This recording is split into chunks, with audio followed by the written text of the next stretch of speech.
All right. Hi, Sarita. Hi, Cheryl. Hi, Shonna. Thank you so much for joining me here today on Vonvo.com. Today's date is April 20th, 2013, and we're here to discuss the recent Boston Marathon bombing. Um, just before we get our discussion started, I wanted to go over two quick things. The first is that right now this conversation is being recorded, and after the recording is complete, I'll be uploading this video to the internet to our YouTube channel. Is that okay with all three of you? Fine with me? Okay, great. And then Yes. on top of that, here at Vonvo, we're all about our discussion staying both civil and valuable. We don't want there to be any personal attacks against one another. Are you guys fine with those ground rules as well? Absolutely. Yes. Okay, perfect. So then let's get our conversation started. If you guys wouldn't mind, just to ease our way into things, would you each mind giving a quick background about yourself and why you're so passionate about this subject? And Sarita, you could go first, and then Cheryl, and then Shonna. Sure. Thank you. Good morning. Good morning, Max. Good morning, all. Well, my name is Sarita. I am a restorative justice practitioner and facilitator. So my main focus is usually youth violence or violence and gun control. However, I'm also a peace facilitator. So I think the bombings in Boston, it's affecting all of us. So this is hard. And whether I'm a facilitator or not, I'm just a human being on this planet. So this is a subject that has impacted all of us. So I'm very interested in this topic that we're going to be discussing today. Great. And Cheryl? Again, I'm grateful for Vonvo. This is a great new avenue for civilized, respectful discussion. And the reason that I'm here today for taking this discussion sort of hits home a little harder than I thought it would. As I was having lunch on Monday, a little later, I started receiving tweets about what happened in Boston and photographs. And we thought it was, I really didn't think it was true because people sitting around me checked Fox and CNN and there was absolutely nothing. Yet on the way home, I realized that there was, in fact, a bombing and that a family member was running in the marathon. I became extremely frightened and there, but by the grace of God, she was a damn super fast runner and had crossed the line well before that. It made me feel passionately about how horrible this was to attack Americans or anyone on our soil. And that's why I'm here today. Great. And Shonna? Hi, I'm Shonna. I'm here because I'm just a little worried about the direction our country's headed. Seeing terror attacks again after 10 years after 9/11 is just terrifying to me. I've got kids growing up that it bothers me that they're growing up in something like this when I didn't. It was a lot safer when I was a kid, I think. So I'm just a bit worried about what's going on. So that's why I'm here. Great. So, really what it comes down to is when the Boston bombing took place on, Monday, Sarita, what really sort of went through your head? And, what was really your immediate reaction to, this whole event taking place?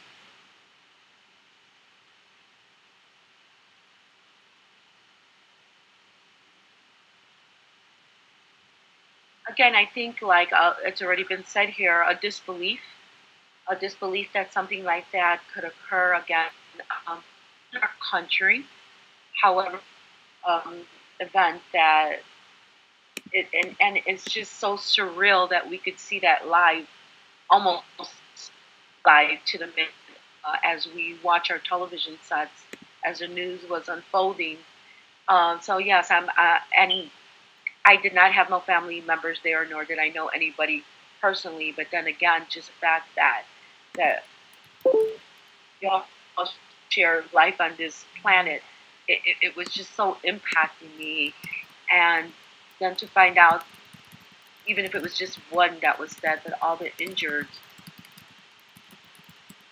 injured people. And when it came out, one of the dead was a child. Again, I it's just disbelief, disbelief, yeah. And I know if we could actually prevent things like that, and I say that it was a good example of other tragedies, how the community comes together, and how these cases could be solved in a more effective manner, if you will, when we all put our when we all just join together and put our forces together. And I'm still waiting as the story unfolds, and my heart goes out, and I know I might touch different people, and different hearts goes out for the family of these two young men that are accused or supposedly, and I know that they're the ones that did it, all the facts are there, but I mean, my heart goes out to them too as human beings on this planet. Where did what happened, and especially for the 19-year-old, and I just don't want to mispronounce his name. Of what he's going through, and he's been through as he's lived in the United States, but I'm not an expert and heard different how these boys' life. Nevertheless, somebody's been, whether manipulating or they've been, the older boy has come out that was having problems. Better word of how these things are, something like this could happen, could still happen, and could still be happening. And if there was somebody else involved, whether if it was just them two or not, who else is learning to do this, and what's gonna, I don't live in fear, and I don't want to live in fear, but yes, we do. It does send a signal to me that we need to be alert and live as a community every day, not just when these things happen. Right, and Cheryl, do you have anything to add on top of that, or Shonna? And you guys can obviously feel free to take the discussion wherever you'd like, in terms of feelings or topics. Well, make no mistake about this. This is not, although this is a massive tragedy, it continues to go on in our country and has been for a very long time. As Sarita, you mentioned that you felt safer as a child, and kind of by the looks of things, I'm probably the oldest one on this panel. And I recall that vividly as a child in elementary school. The masses that throughout the United States, when we had practices for nuclear devastation, and we were under our school tables, and the Cold War, living through that was also a very, very frightening time. So I think that we have, throughout the history of the United States, and for that matter, the history of the world, we have lived in these situations. We have, and will continue until we find some resolution to accept others, and that they are as equally as accepting of us. There's a little thing called respect goes a long way. I don't mean to diminish in any way, and we'll get to that later, the tragedies that happened in Boston.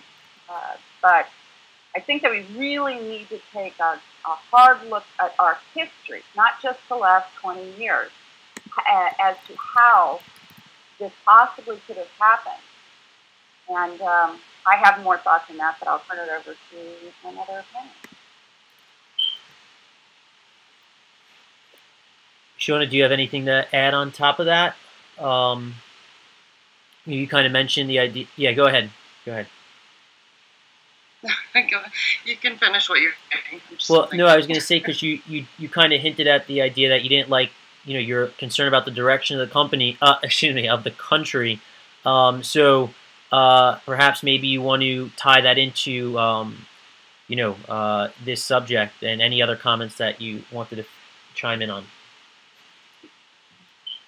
Well, right now my chief concern is not only the terror stuff. That's of course just horrifying. I hate seeing other Americans or anybody get killed. But I don't like what I'm seeing in the media. A bunch of different media saying a bunch of different things and not getting information, just releasing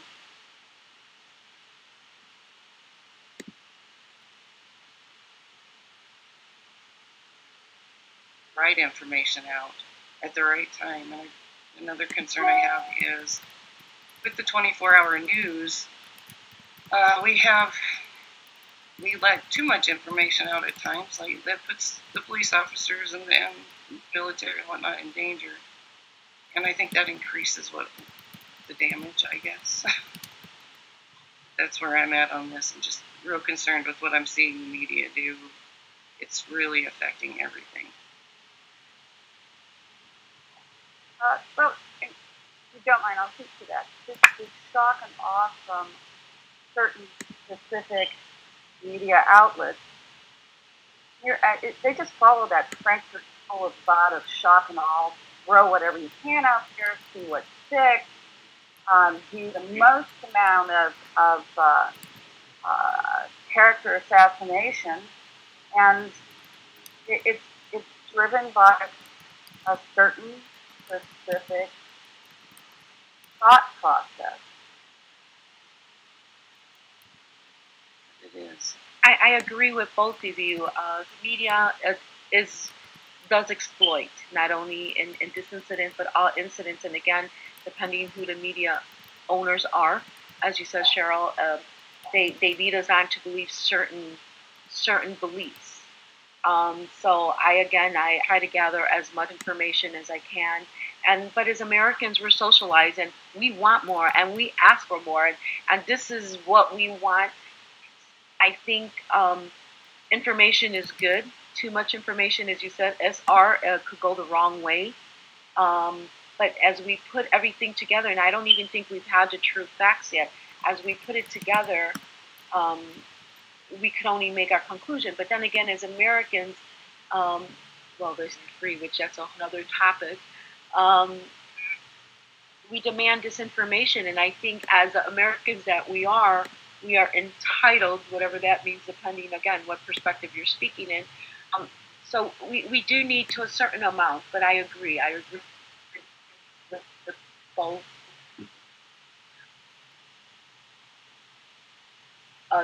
Takes it in a totally different or already making judgments before it's even done it, and it's just even with this storm that we had here in Chicago yesterday. You go to the right point. So we just have to go and do too as victimization, working with victims, or it comes to the point where it's a lot more just exploitation, and it's just at the cost of what. But then again, in a crisis like this, I think it's a good tool. We just have to learn to manipulate causes, if you will, for the people and for citizens, and I think it takes citizens like us to do that, and we are, I believe that we are and do have the ability. I think of my work, we have had good examples. It's a struggle, but we're able to use it for our own causes. But you both totally are right in SR. Exactly, it's the media just exploits it to a point. It's unbelievable sometimes. There's not only the media, but when our own leadership disseminates false information or jumps on a specific issue and then blatantly ignores equally important issues, it leaves the citizenry of our country at points disillusioned, at points shutting off, because all we think is, oh, our leadership is now saying something once again, and it's not based in fact, it's based in political rhetoric. and that is not very calming for the American public. So as you said, Sarita, it is incumbent upon each citizen when receiving information, just like when we were in school, verify. Just because Yes. certain political leaders make a statement, make a statement doesn't necessarily make it true at all. So, unfortunately, in this day and age, we must verify repeatedly and not jump to judgment, as been the case in the past by certain members of our leadership, only to find out later that what they were saying is not even remotely close to the truth. So I think that some of the media outlets in regards to the bombing did begin to show a certain respect for the facts. They stopped when they realized that what they had said was incorrect, and they sat back and waited for all of the information. Unlike other media outlets that claim a multitude of different things, but again, attacking those people that it works best for these specific media outlets to continue to blame the people that they've blamed for everything else in this country, without really taking into consideration and just focusing on the horrific tragedy of what happened in Boston on Monday, and in the ensuing days, they used it once again for political posturing. And quite frankly, the American people shouldn't put up with it anymore.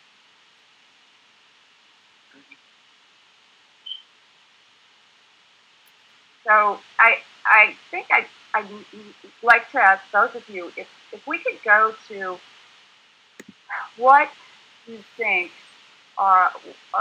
were the reasons, or the possible reasons, without saying guilty or not guilty, or there's a lot of evidence out there. Why do you think that someone who had committed, again, supposedly, we'll just use that, commits a crime that should have been deportable crime, but he's still here? And our government is not enforcing the laws that we have. So why have any more laws? We have immigration laws that aren't being enforced, and I think that's an important issue on this bombing also.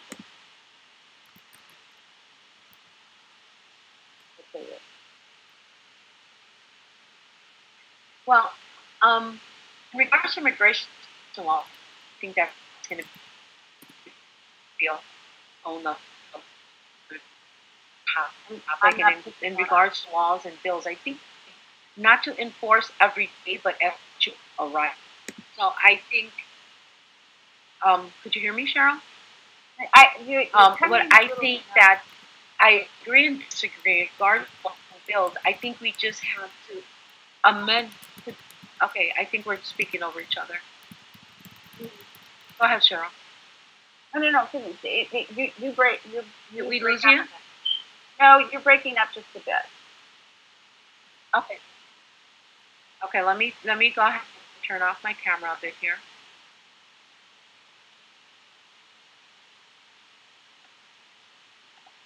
And then if you could just repeat what you said. Could you hear me any better?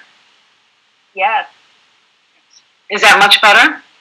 Much better. Could you hear me, Osar? Yes. Okay, thank you. I was just making the point in regards to laws, Cheryl, as you mentioned. It's not that much that we need more laws, but I think laws need to be amended as our society is today, and laws are not meant to be enforced on an everyday basis. However, they're there for when the incidents occur.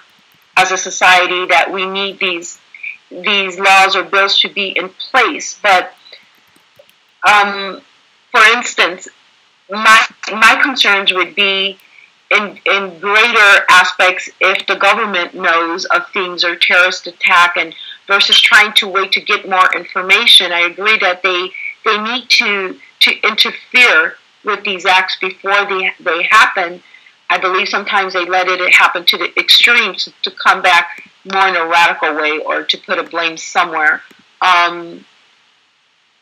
But as far as laws, I think as a society, we need those, and they just need to be enforced accordingly. Again, immigration is a totally different law, different totally topic. We could bring it in as an example, but I think it'll take us for our discussion today. And I think also is that every law or every bill has a specific meaning or cause, and sometimes, again, like the Second Amendment, I mean, what does that mean? And again, that'll be another topic, but we have to know how to read and be educated on what that means, is going off with what the media said, and again, stressing and reiterating that as a citizen, it is our personal, it is to our personal interest, and it is our personal,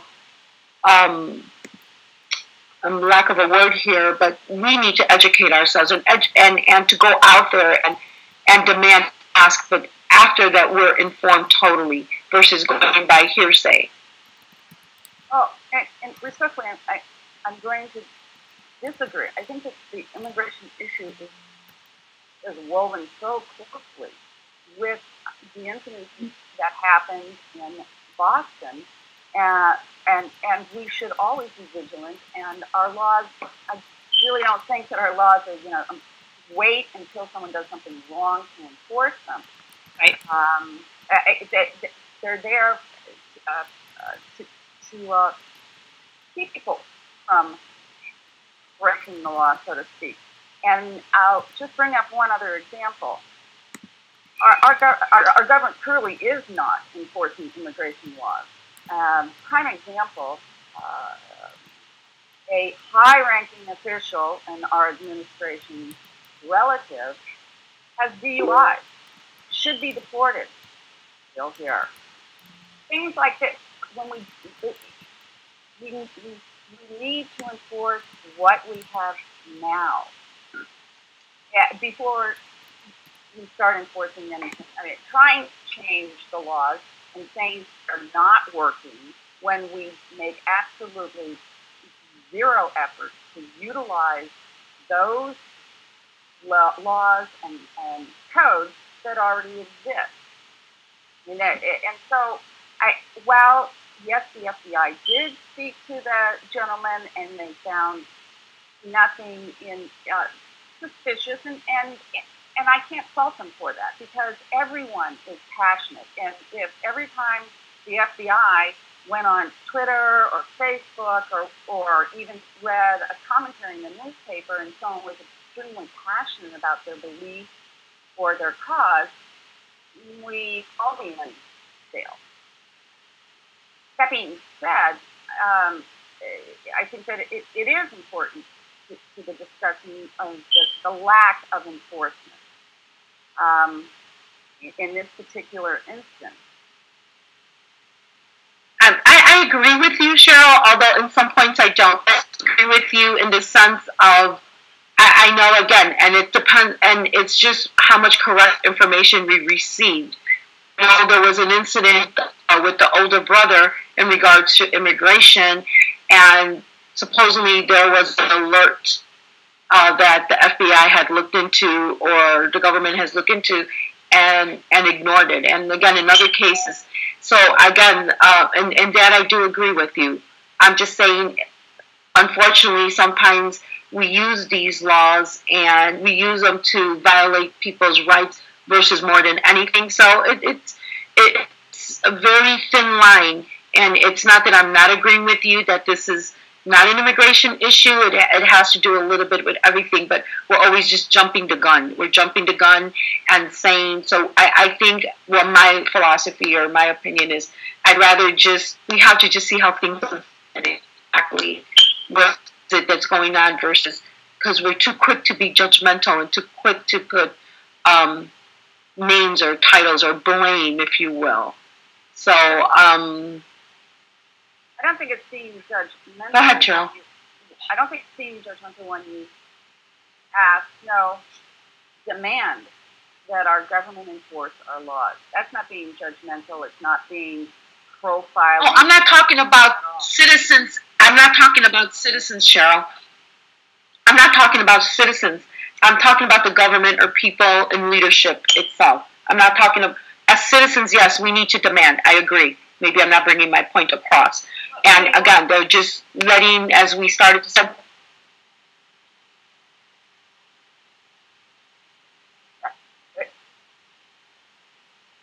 I understand your point, but if the government would follow, if Eric Holder would just enforce the Constitution, enforce the laws that exist instead of picking and choosing which one he wants to enforce today, I think that we would be in a much better place.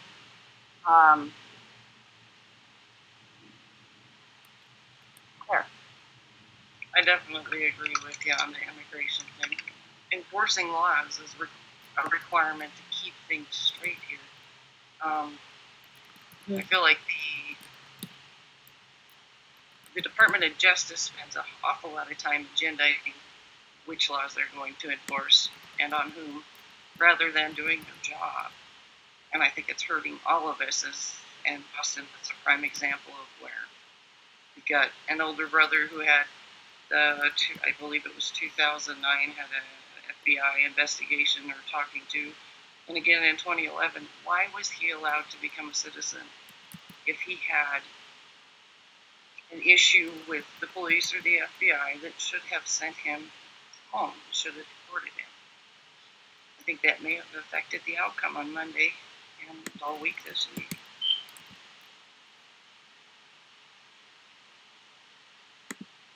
And that's very possible. The information that has been disseminated so far, and the FBI has been very careful in the information that they have been providing, and I think for the very reason that Sarita, you bring up, or I think all three did, is that you don't want to have to walk it back once it's out, because it's virtually impossible to walk it back. So I think that what information that they have been able to provide us, limited in scope, shows that there may have been some indicators, but that they weren't in and of themselves even connectable. That a foreign government requested information about this individual from our government would have been a big red flag. I mean, and I don't think that anyone. Yeah, that I agree. I totally agree. Yeah, that should have been a big red flag. That and I read some of the younger Twitters from his account, and I mean, if they were really watching the youngest one, his April 8th. Twitter was very concerning. But, these are, he was I won't go into the psychology of that because there are people that are much better experts than I am on that. So while there were indicators, but our government just chooses to ignore that which makes their position look bad. So let's not support, or for that matter, we're in sequestration. Let out 2,000 criminals. Thank you very much. God knows how many crimes have been committed in that time frame. Another example is that we had a horrific car accident where an illegal alien, and I say that very strongly because there is no question about their status. It's illegal, and they're an alien. You can put lipstick on there, you can hand it a pot of flowers, but it's still illegal, and they're still an alien. It's like what President Obama said on March 13th of 2009, that we're no longer going to use the term. He's going to abandon the term enemy combatant. How'd that work out for you, Mr. President? Just because you change words doesn't mean that it doesn't exist, and that the reality is the word's correct.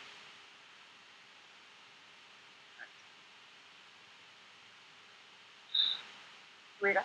Cheryl, I'm sorry. I just made I just texted in there. I was having difficulty. So I got part of your statement in and out, so I'm not exactly sure. I just got the ending of the illegal alien in the word. Is anybody else having that problem? I'm not sure. It's the seed. Sometimes this happens. And I think it happens more when there's more of us. I'm not sure. Can you hear me now? And that's crazy little phrase. I can. I could hear you. And Max is saying he could hear all of us. Is that it just comes in and out? And I think I agree. Probably it's just in between us.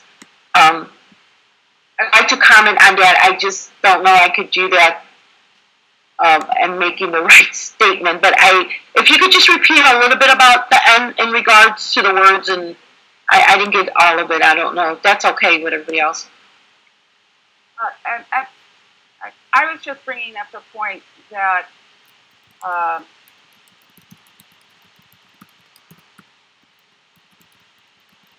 trying to rerun in my brain here. We'll just fast forward to. Yeah, we can move forward, and if it comes up again, that's okay. That's fine. March 13th, 2009, President Obama abandoned the term enemy combatant, and my point was, how does that work out for him?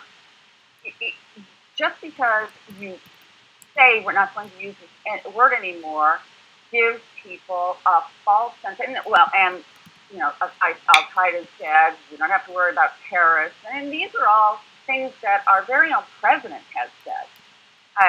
We have enemy combatants. There are terrorists, and much like he doesn't like the term illegal alien, it's illegal, and it's still an alien, and no matter what way you try to sweeten it up, that is the fact. And so by trying to change the words and the usage, it doesn't change facts. We have enemy combatants in our country. And that gives a false sense. And also, people will latch onto that falsehood that the government wants them to believe. And then you end up with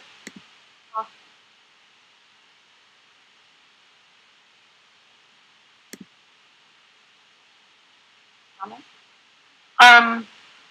My comment to that would be, in regards to the word terrorist, it's a big impacting word, and what we saw in Boston, it is a terrorist attack when it affects so many people, and how, and I don't want to diminish either, and I'm going to try to give my opinion as best as I can, as articulate as I can. However, when we're labeling people, I agree in regards to labeling. I agree in regards to the words we use. Yes, you're correct, Cheryl. We still have illegal immigrants or illegal people, but to change the term, again, as illegal aliens, as a society or as Americans, what we know aliens to be are people of another planet, people who do not look as us as a physical being. So to me, again, that is a word that was brought into context to separate us from each other. So yes, we are still illegal immigrants or illegal people, whatever that might be, from different countries. However, to use the word alien it's purposely, I think, perpetrated that we are totally different, which we are not. So it's that mind frame that we get when we use terminology like that, totally separated. And so I'm agreeing and disagreeing. I'm agreeing that yes, there is terrorists, and yes, we do have all this happening. But again, to use terminology, we're all human beings like that, and that's where my concern is. And this is how we get separated. Because then, oh, well, he's an illegal alien. He's not one of us. What does that mean? Yes, I'm here illegally. Yes, I'm not going to take that. I'll take accountability for that. However, the way I saw as an alien, and no, we might be the same age, Cheryl. I remember on television of how I portrayed an alien, and it's a person from outer space, a little being. All you can see is the eyes. So no, I cannot relate that or even conceive that another human being could be an alien. So it's this trickery with words that has been put into us. And I'm not agreeing with immigrants, terrorists, per se. I'm just stating or trying to articulate. It is very important in the language that we use in our society. It is very important. And these are things as a society or as a world that we need to come back to. I mean, we need to come back to as far as different or separating ourselves. I don't know if I'm making myself clear. I totally agree. So it sounds like I don't agree, but I do in regards to everything that's happening. However, these are words and terminology that government or leadership use, or other people, that just to separate us when we're all human beings on this planet. I agree. We're all human beings. I understand the concerns with the word alien, but that's legal terminology used in every single country. When I lived in Mexico, well, I don't want to tell you what they called me, but I was a resident alien. This is a legal term that has been used for ever. So. So does that make it okay? Should we go back to calling people Negroes then? Should we, or colored? I mean, I'm just saying those are terms that when you're calling, and I know that it seems okay, but if we're going to speak about this, we should speak about it openly and how it impacts others. So that's just my philosophy, and that's just my opinion. Not taking away that other issues are underneath it. Do you understand? So this is how our mind frame and my opinion is socialized. This is how we begin to separate ourselves religiously and other ways that as Americans, I don't know. It's interesting that you bring up, and I'm going to focus in on one word because okay. And that was, I think you said Negro, correct? Yes. Okay. So the United Negro Fund should never use that. And every other group that has that in there should never use it again because it's discriminatory. We cannot take away or remove words from our history as we move through history and more. We still have to understand where they came from, and it is discriminatory and it becomes an issue when the entire United States is told, oh, no, you can't use that word. Yet, it is completely permitted in the United Negro Fund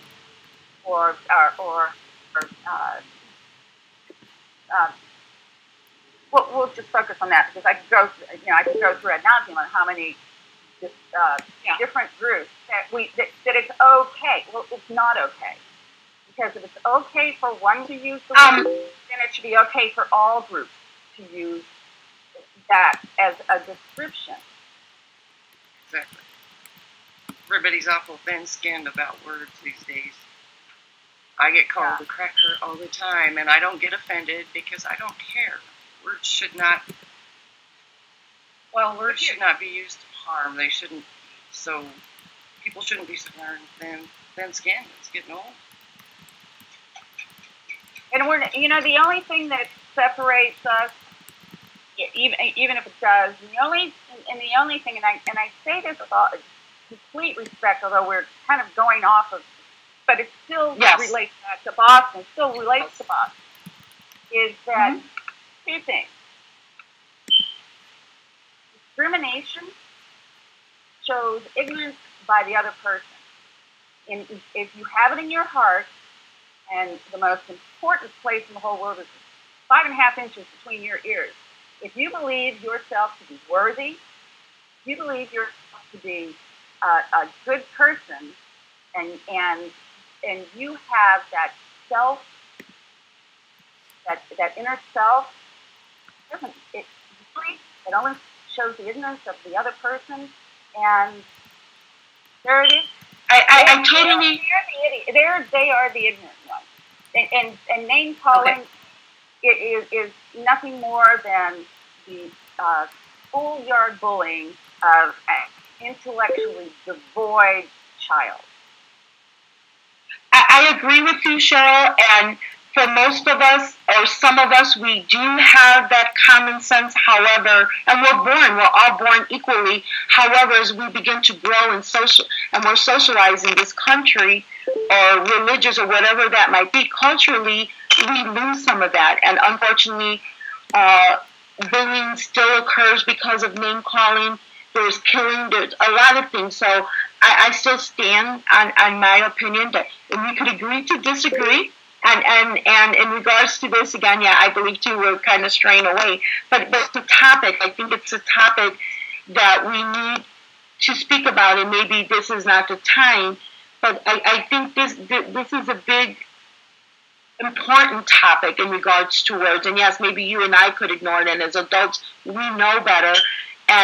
But there's some adults that do not know better, and some adults that believe what they hear or see or been socialized. And the bombings could be an example of that case. And so not all of us could feel with that heart if we've been thinking with that mind that we've been trained or socialized or thought. And a lot of that process comes from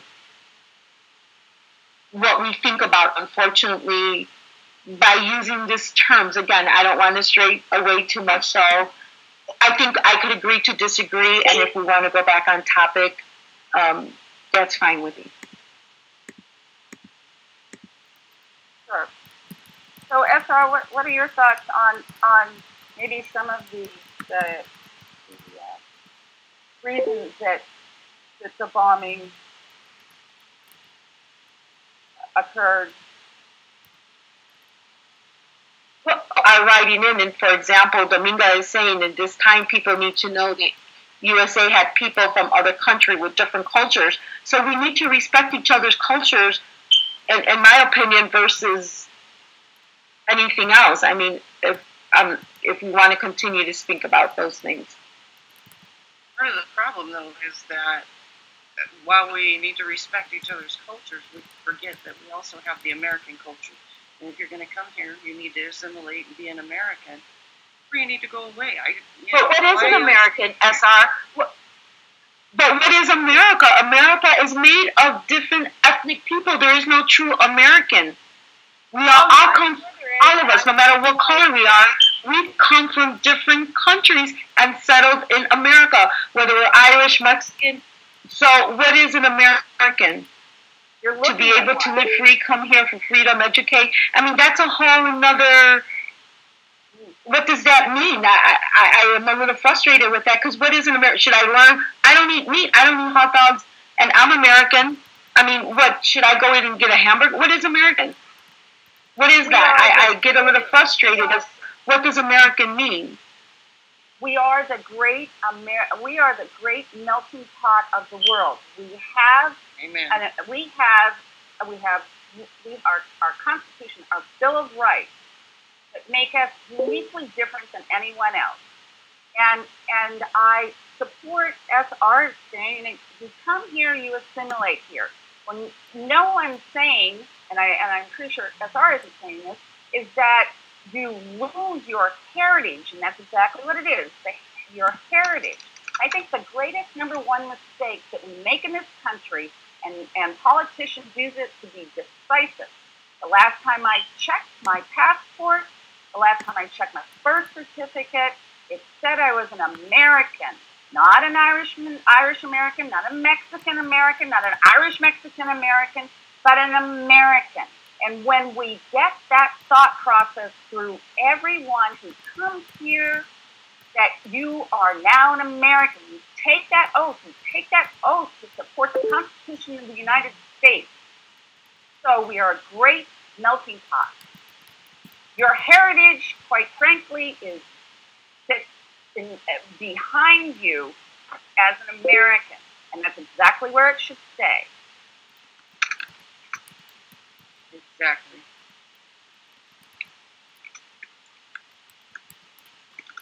I've lived in a few different foreign countries, and I can assure you that the freedoms that people have in this country, and the freedoms that people who come here, who want to be part of this great experiment and this great nation, I didn't have there. In any other country, I could not voice my opinion, even about my own. When I voted when I lived in Mexico, I could not talk about it. I couldn't put a poster on my house saying that I was for XYZ. When they had an election, we were specifically told not to comment on it. But in this country, come on, say whatever you want, because that's one of our rights. So that's what makes this country uniquely different, and that's what people who are coming here, perhaps illegally, more so than anyone else, are not getting it because the politicians who are feeding their propaganda have them convinced that this isn't the way.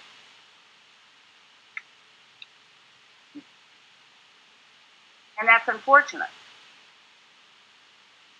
Because until people become Americans, we're still going to have it. Well, I mean, we may very well still have it. But America, you're an American first, your heritage second. Religion second. That's exactly right. I don't know, people used to come here and they learned the language and they worked together on all this freedom that they came here for. And now it seems like everybody comes here and they're their former culture first and American last. They don't come here for an ideal anymore. They want the freedom to make money. They want the freedom to maybe follow their religion, but they really don't have the same sense of freedom that people 50 years ago had. It's really affecting us today. I agree. Rita? Could you hear me now? I could hear SR very clear. I couldn't. You were coming in and out. I think that yes, people. The American dream is to come here and make money. I think as being part of America, and as we make it legally, which I agree that to be important, we put back into this country economically. So like you talk about Bill of Rights and civil rights. I have a right to choose my religion, and if I want to respect my ethnicity or not respect it, I think that's a personal decision. Do we need to learn the language? Of course we do. I don't want to think of the word assimilate to anybody, because that's listening to what I'm going to be socialized, but yes, to follow the rules. Not assimilate, but to follow the rules and to follow laws as law-abiding citizens, because those are the rules to live in Chicago, in America, but we different every state. So if I'm going to go from Florida to Chicago to New York or wherever it is in America that I'm going to live, or in the United States, we all have different rules, so we need to learn those rules. I agree. But I don't agree that I have to give up what my ethnicity is or what is the American culture or religion that I should assimilate to. I don't agree that. I don't agree that I should be labeled, and maybe this is a topic we need to be talking about, because this is a good, especially in Chicago with all this segregation that we have in this city. Born, raised, third generation, and I might look younger, but I am 53 years old. So I did live here and gone through many things throughout the city that has happened. I grew up in the city of Chicago, and I love Chicago. And yes, I'm American, but obviously, as you can see, I am of Latin descent, and I'm very proud of that also. But it doesn't put aside who I am, but I also don't want to segregate myself by saying it's just even as gender we get segregated. So again, this is I just don't want to reiterate and keep going over, but again, I'm going to go back to how we started, that words and labeling is very important. And we started off talking about the media. So assimilating is to whom, or we're socialized to do what? I mean, America is America, and America is made of different cultures, and that's what I am proud of. I am proud of America, of who everybody could come here and start a new life, whether they want to go back to their country or not, because they've left family, but we've had the opportunity here to do and to live supposedly free. I'm not sure how free we really are, but because we're socialized in these beliefs. So again, I could agree to disagree, and sometimes the things that are going on, so and segregates us more. So when incidents or things like this happen, of course we got that heartfelt for our fellow citizen or our neighbor, but at the end of the day, we come back out of it and we just start thinking this way again. I'll stop with that. The young men who at this time, and I'll just say they are presumed to be the bombers, came to this thing. Their family came to this country. Yeah, and whether you're religion or not, and that's gonna bring us out to. Let me think. They came to this country because they were persecuted. I am so sorry, but Cheryl, I can't hear you at all. I don't know. They're persecuted. Can you hear me, SR? Yeah, I can hear you. Okay. Their family came to this country because they were persecuted in their own country. They came here for the freedoms that exist in this country. So, when you're persecuted, and I'm just using this as an example, you're persecuted in one country, you come here because we have freedom. And we took them in with open arms, only to have our own country not follow the rules when the older brother, and I think this is just specifically the older brother, who had some run-ins with the law, and in one case, it was assault and battery or domestic violence. I'm not sure exactly which one was in 2009. And I mean, if they, and I'm going to jump a little forward, but if he hated America so much, why did he have an American girlfriend and a 3-year-old daughter? And that's it's over here. I mean, this is such a wide. I mean, it's completely open as far as what the problem that exasperated the situation in Boston. So I think that everything we're talking about is connected to what has happened in Boston. And they were brilliant from all indications. They were incredibly intelligent, smart. The students, especially the younger one, attending incredible high school. I think that if they were further assimilated and in the American culture and further assimilated and were Americans first, may have seen a different outcome, or that those key indicators may have been noticed earlier. And when I say the term assimilation, it's not like you will be assimilated. It's part of the whole process of becoming an intricate part of being an American. As Americans, we respect our laws for the most part. And that is part of when you come to this country, especially as a guest, especially since your own country, you were so fearful you couldn't stay there anymore. So, we were incorrect. Pardon me?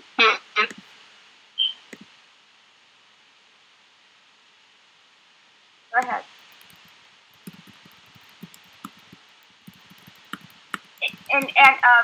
I just want to, I've seen this from Dominga, and that's exact. You're correct, Dominga. You're absolutely correct. Mexican American, born and raised, and the government has. I was shaking my head, but I haven't commented. I was going to let you. And the government is wrong. They're perpetuating separation by referring to a citizen as a Mexican American or and by the way, that term just irks the living daylights out of me because too many people say, "Oh, they're Mexican." So maybe they're from El Salvador, or maybe they're from Argentina, or the United States doesn't have a unique. They're not unique because in Mexico, I'll just use that really quick. In Mexico alone, you wouldn't believe the atrocities that are perpetrated against the Native Americans in Mexico, all part of North America, of their own Native Americans. Do we hear anything about that? No. Getting back to the government should not be calling us African Americans, Mexican Americans, Caucasians. For goodness sake, you want to get rid of all of that horse pucky? Take that away. Don't. You're an person. Call us Americans, and that's it.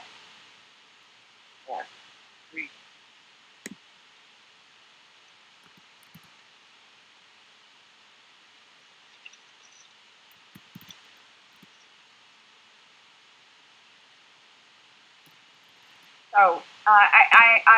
So the government.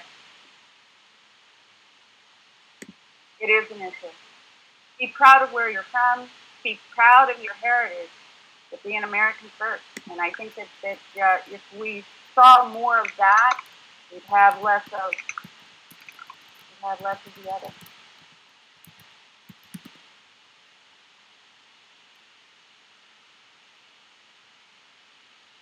Getting to your Kenneth, all cultures are equal. Everyone's equal. The only time you're not equal is in the 5.5 inches between your brain, your ears. I agree. I think you're right. If the older brother had assimilated a little better into our culture, he might not have chosen to be involved in this if, in fact, these boys were involved in this. The separation and calling people different names rather than just American just breeds contempt. It's not a good thing. Right. And to Kenneth, German Nazi culture was a thought process, not really a culture. And again, that was a government just answering what he said. There was another government trying to separate its citizens. And the root of that growth was, let me see. That's right, finance. There were no jobs. It continues to be the root of every demise of every single society. If our children and the children in the Middle East had jobs, do you think they'd have time to fight? No, they'd be busy working and taking care of their families. And the jihadist extremists wouldn't have an opportunity to get them because there wouldn't. Oh, there's there. I went on a tirade. I hear you. I wonder where. Sarita she had to go, but she couldn't hear anyone. She's having the audio. And I really do. I believe it when you get to the crux of the issues, and you look at this around the globe today, or 50 years ago, or 200 years ago, or Rome. Society became too much. There was, Cheryl said it, they were spending too much on foreign wars. They were an entitlement country, and there was no money in the treasury, and they were in debt, and the morality of Rome had completely gone out the door. I'm paraphrasing Cheryl. I'm sure he won't be too unhappy with me on that. You look at when situations that we have not learned, and they continue just rebrand themselves, and it still comes back to stuff, economy, growth. Yes, it does. I'm curious where these guys, where they got their weapons. Well, this isn't too. I was just going to say, you got a couple of young men. They're not very old. They're supposedly Americans. They've been here for a decade. Where are they getting these toys? Oh, well, let's just go back to, remember, and it's an interesting question because the press asks this, and I'm wondering, you do have a research department. I know this, and some of you are a little older than me. I'm 58, and you might have a memory. Well, okay. Some of the media outlets have very narrow, small memory. But there was a time when you could, I think you still can. You can go online and build a nuclear weapon in a heartbeat. And if you look at the data that's readily available, we're missing a lot of the fuel. Sort of just gets lost. That was sarcasm. It does get lost, though. It gets lost. So how they got the tools, that is very, very, very, very simple. I could go do it. I could go do it today. Note to Obama: I'm not going to do it. And purchase all of these items elsewhere. You can go online and easily find out how to make one. My greatest question is, those boys are driving around with all of this in the car, and then they hijack a Mercedes, drive the guy around, pick him out.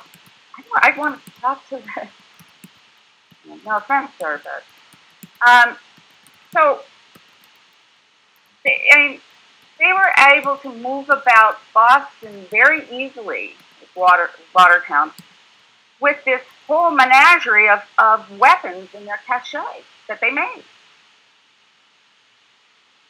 Probably which were purchased at the hardware store. Other than, I wonder about who or where they acquired guns. I understand Boston is pretty tight and doesn't really like to get them in. Well, but, even so, that older brother has a domestic violence issue. They don't allow you to buy guns under that. Correct. And who knows? The purported mother of the child, although there's a question of whether they were married or not, and that's a lot more research than I'm willing to spend time on. But not in Rhode Island, not in Massachusetts, not in Virginia. And Virginia takes a bad rap on everything. And actually, we have one of the best reporting systems for mental illness, although we keep getting blamed for guns everywhere in the United States. Thank you, Governor Cuomo, King Bloomberg.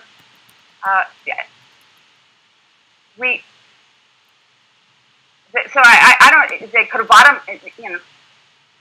The cities with the most strictest gun rules have the highest crime rates. I mean, they probably could have just gone down any street in Boston and purchased them from a criminal. Or The younger one, 18, could have purchased a gun legally. Not a handgun. He was 8, oh, well, not a You have handgun? to be 21 for a handgun. Okay. Well, see, it's been such a long time that I've been 21. I didn't know that. But I mean,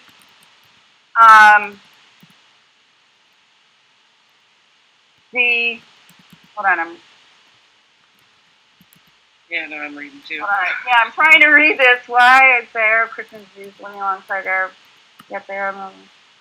I'm not sure what. Don't say that. Oh, where's that? Did you see that? I'm not sure what I'm not saying.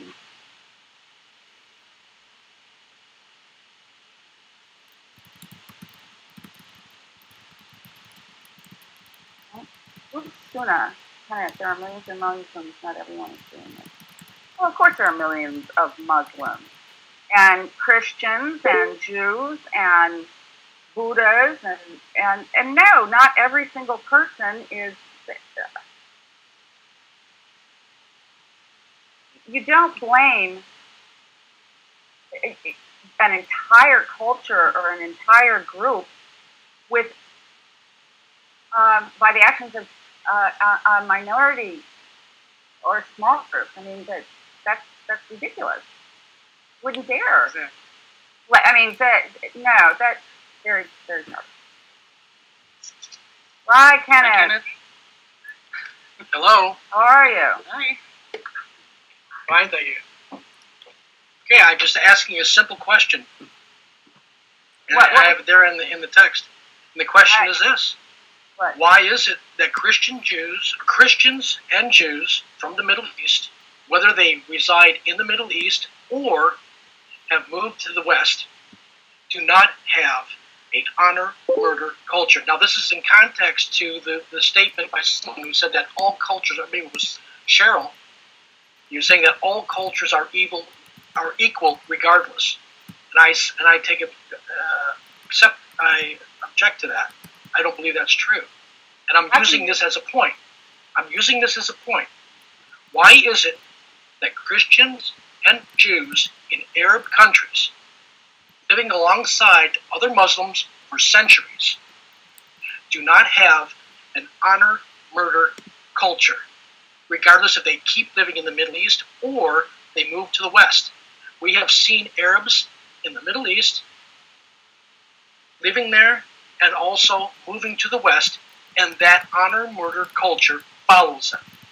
So in that context, I'm saying that not all cultures are equal. Sure they are. And I disagree with you. It isn't just Muslims. It's just not Muslims that have honor killings. I mean, for goodness sake. Okay, show me. Indians? Now, one second. Now, show me. India? We have to. I am talking about Muslims, Christians, and Jews, all living side by side in the Middle East. I'll say it again. Living there for centuries. Yet, it's only the Muslim Arabs that have the honor murder culture. Not the Christians, not the Jews.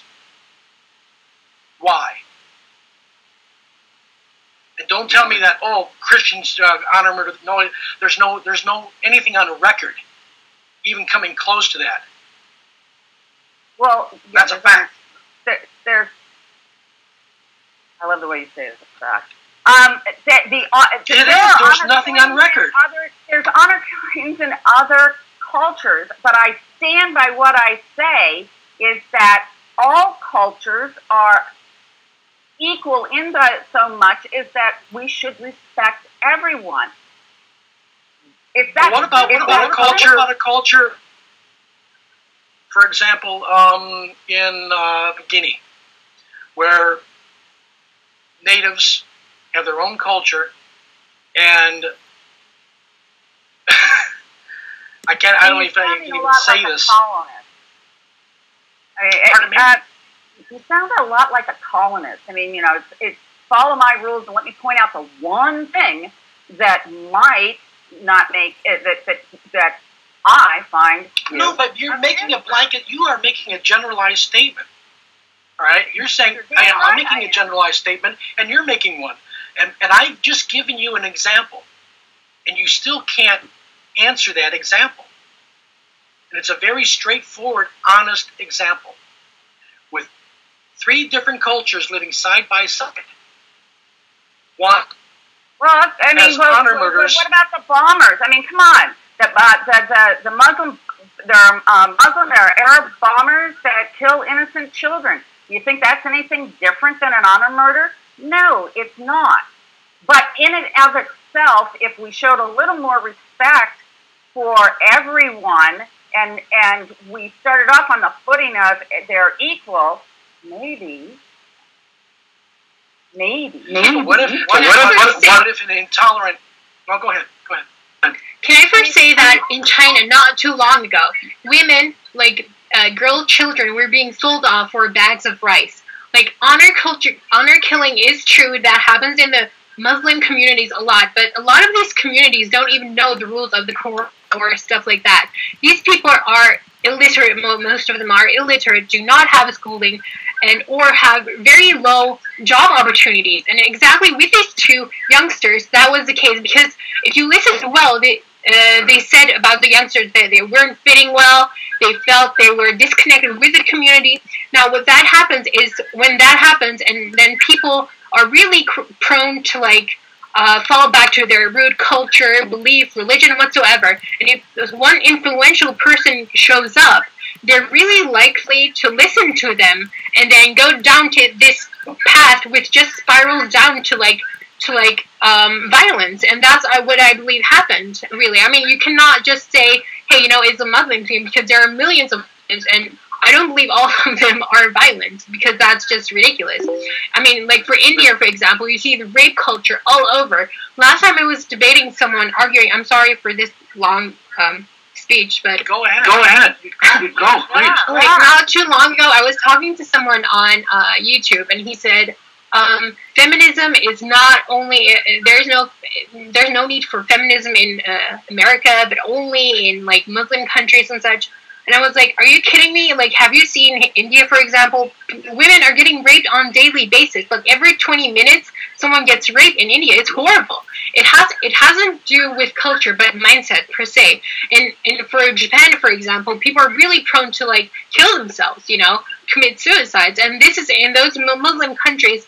I don't think it's the religion per se, but I think it's a cultural thing, along with not being to the mindset of people, and people are not really educated that well. And I believe that if the more we are educated, the better it will be. For example, if you look at Saudi Arabia, women cannot drive there, but slowly and gradually they're getting their rights there. And I believe that this is a really long process, which comes with civilization. Getting more civilized for Muslim countries as well. So I do not think you can brush it off as something Islamic or whatever, but it has really to do with the mindset of people, with how civilized the societies are, and education is foremost one of the most important things, is what I think. So you would agree that all religions, cultures, that they are equal, and that they should be respected on a broader base, and not be demonized by a small, minute Absolutely, but you know what? The media loves to hone in on those individual cases, because if you look the United States, there are millions of Muslims right now, millions of Muslims who abide the law, who are law-abiding citizens, who are amazing, who are doing well, integrating well, all of that, such and such. However, the media loves to hone in on the cases which is not doing well, which then itself polarizes. And what happens when a community is being polarized? What happens is that you get this influx of negativity, and then people are very likely to connect with something. And if you're disconnected with the country you live in, what are you going to do? You're going to connect with the roots of your background. And for example, if there is an influential person who is hey, you know what?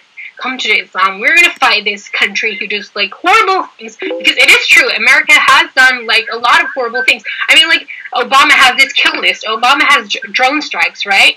Do you ever hear people like protesting, or is there a public outrage globally against that? Not much, just a few here and there articles.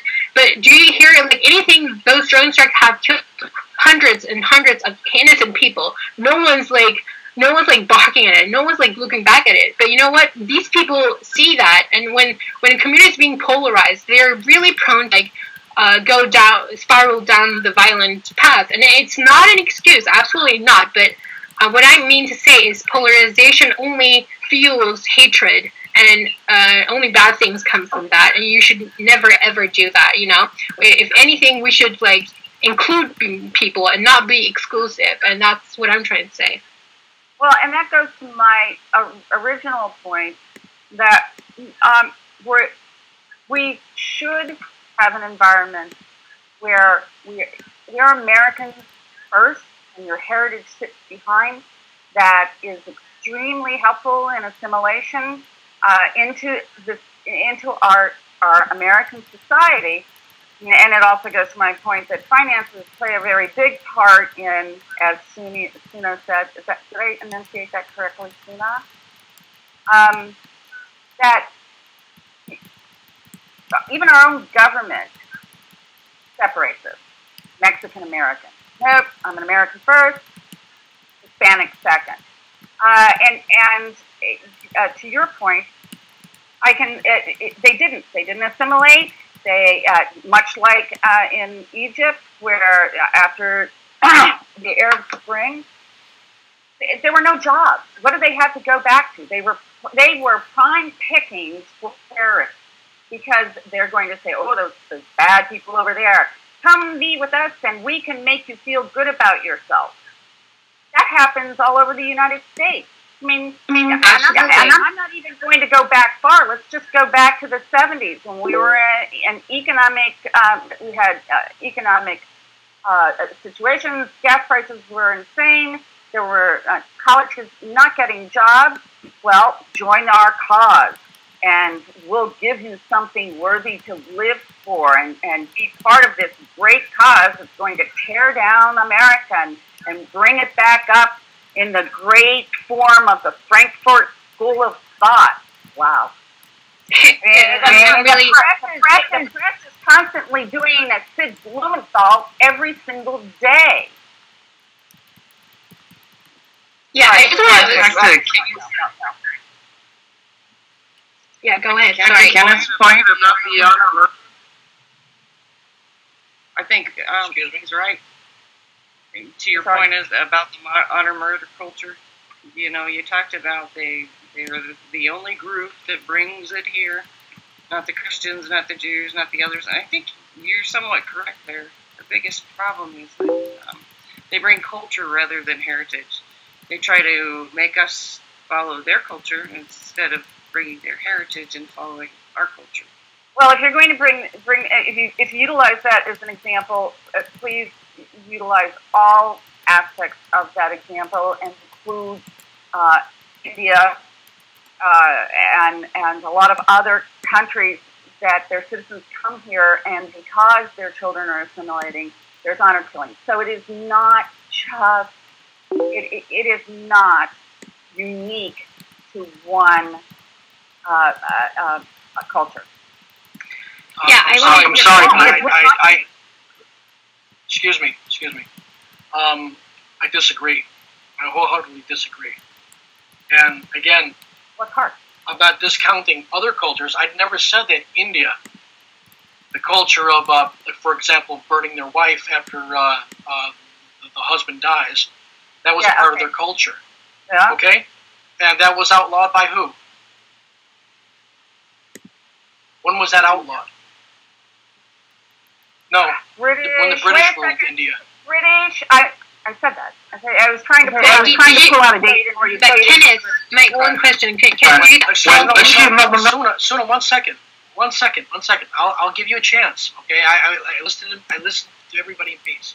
What I'm saying is this: when I say that all cultures are not equal, I'm highlighting a specific instance, okay? I'm not saying that other cultures are completely exonerated. But when you're taking something like from the Middle East, and I know for a fact these things happen there with regularity, and you're going to have to ask yourself why, when these people come to the West, it follows them, okay? Now, I'm sorry, but what SR was saying, I agree with her, that, you know, these things that, you know,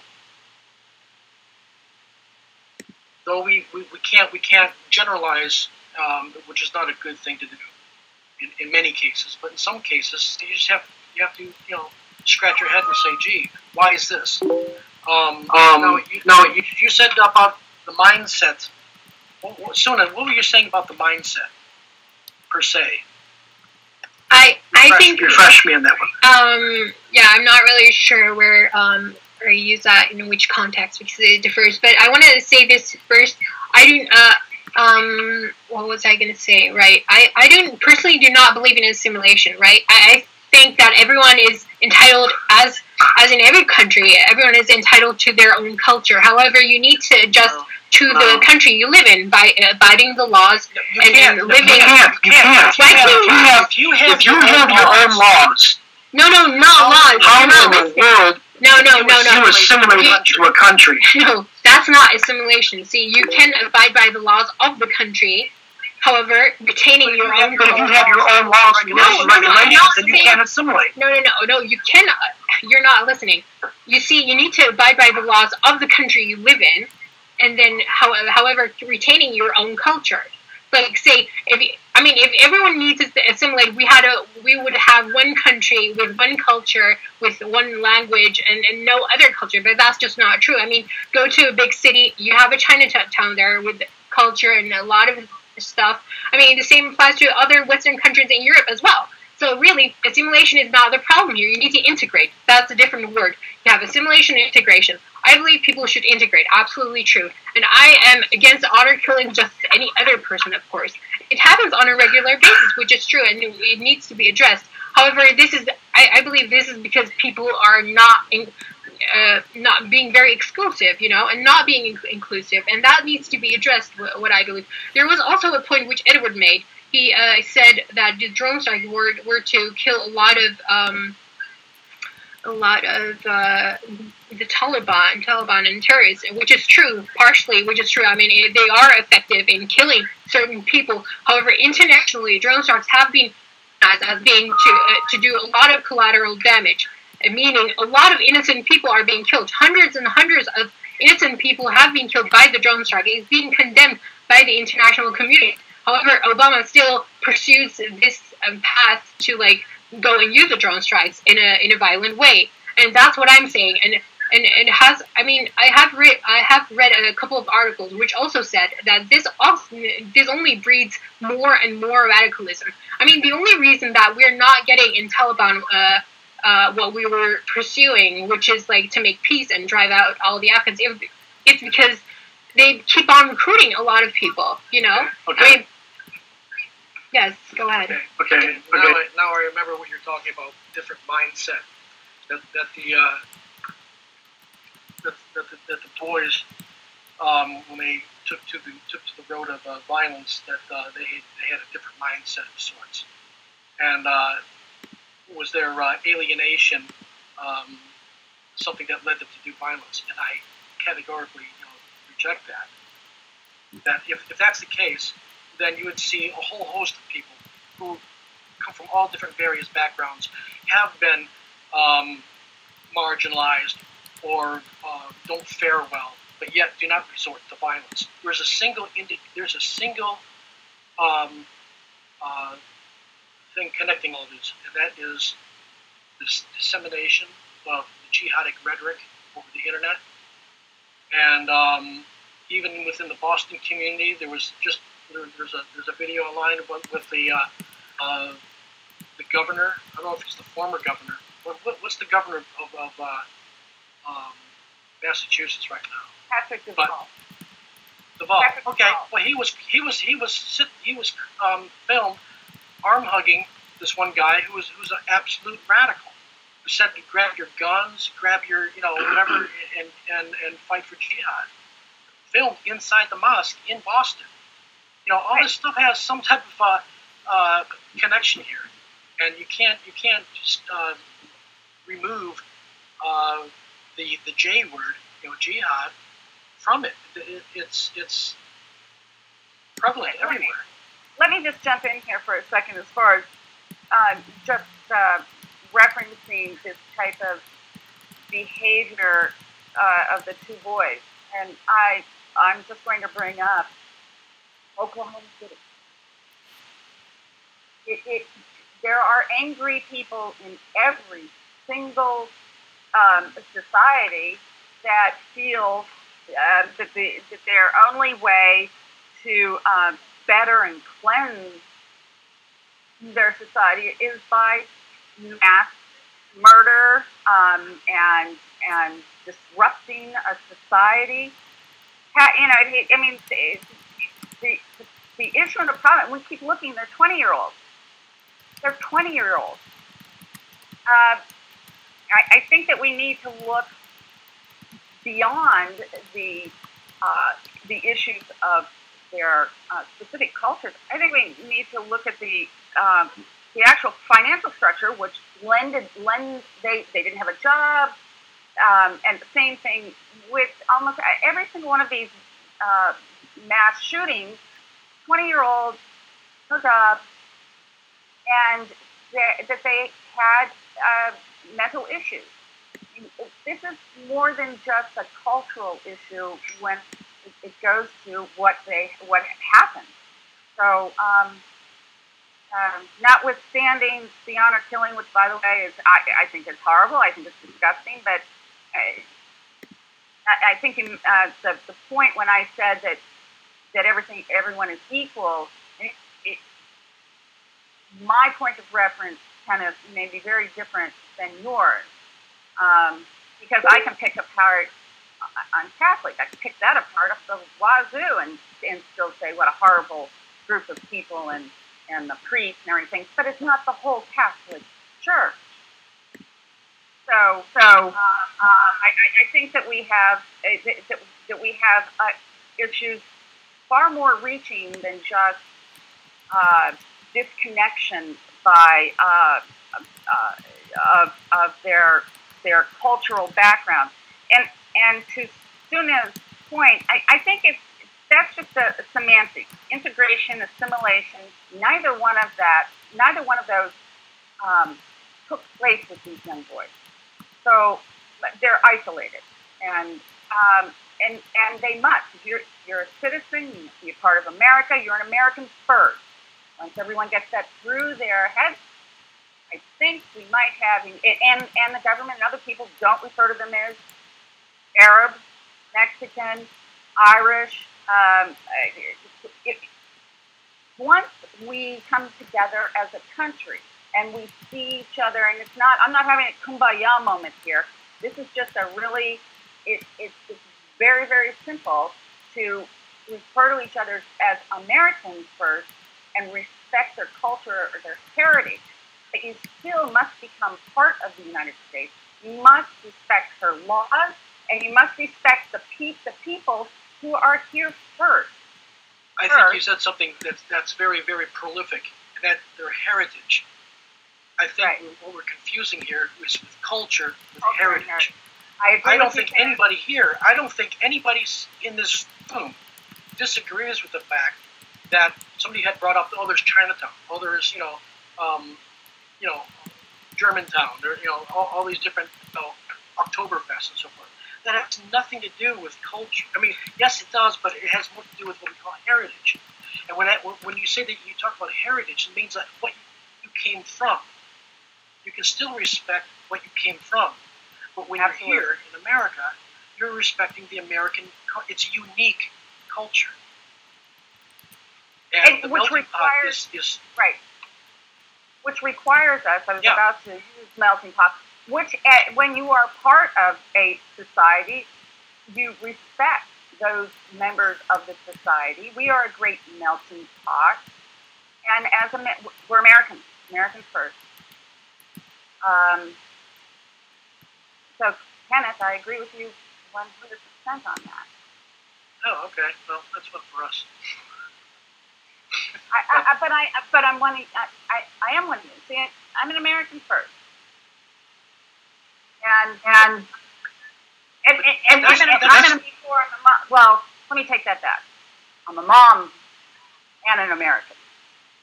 Can I just add one more thing to that? I mean, see, what I said before is that polarization is contributing a huge amount to like this notion of they and us, you know. And I think that is one of the biggest problems we have nowadays globally, actually, not only in America, but also in Europe.